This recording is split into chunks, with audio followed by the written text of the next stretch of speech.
Tomorrow is a big day on the primary calendar for the Democratic candidates for president. Nearly 1/3 of all the delegates at July's Democratic National Convention are up for grabs. Former Vice President Joe Biden is hoping to build on the momentum of his primary victory in South Carolina over the weekend. Yesterday, Biden tried to cast himself as the clear moderate alternative to progressive Bernie Sanders. The senator from Vermont remains the frontrunner.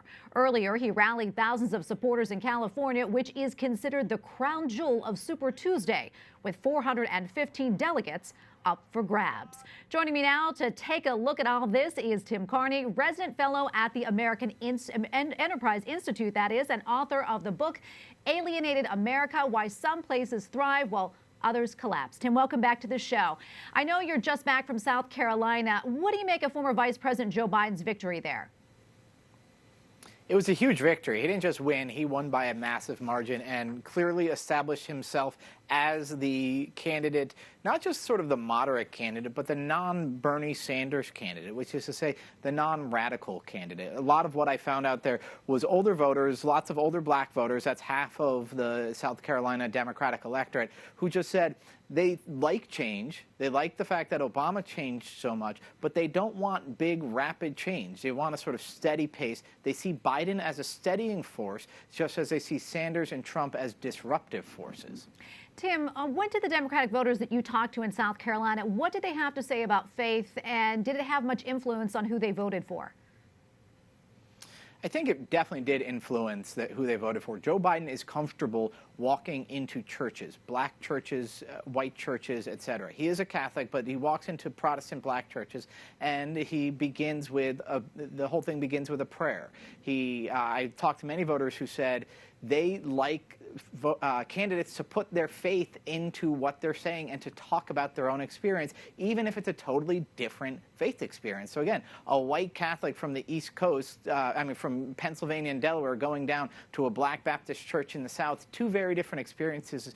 But when Biden says, here's how my upbringing and my faith affected me, that really resonates. Bernie Sanders is not someone who talks about faith. He has said he's basically secular, and he does not campaign in churches for the most part. And I think in South Carolina, where most of the Democratic voters go to church at least once a week, many of them twice, that aversion to churches really hurts Sanders.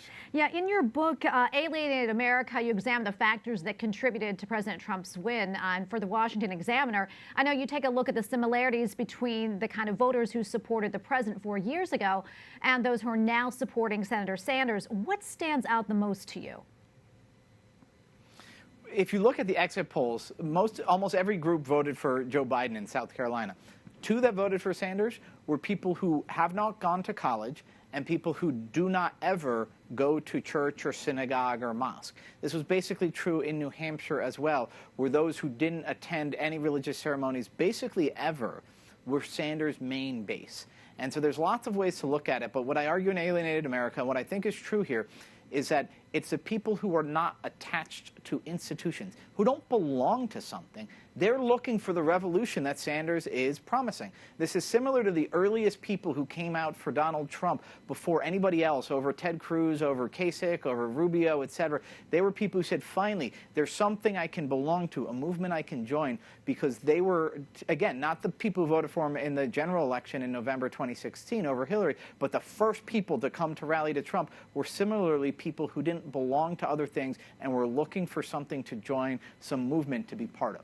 Well, Tim, quickly, tomorrow's Super Tuesday. It's a big day with more than 1,300 delegates up for grabs. What are you keeping your eye on tomorrow?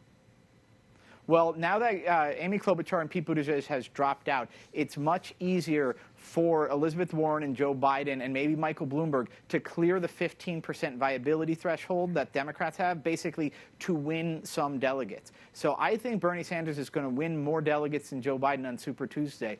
But if Biden can keep it close, then we're really going to have it neck and neck going down the stretch. But if Bernie runs away and comes away with a 200 delegate net gain, then it might be all but over. All right, Tim, thank you so much for your time and analysis. We appreciate it. Thank you.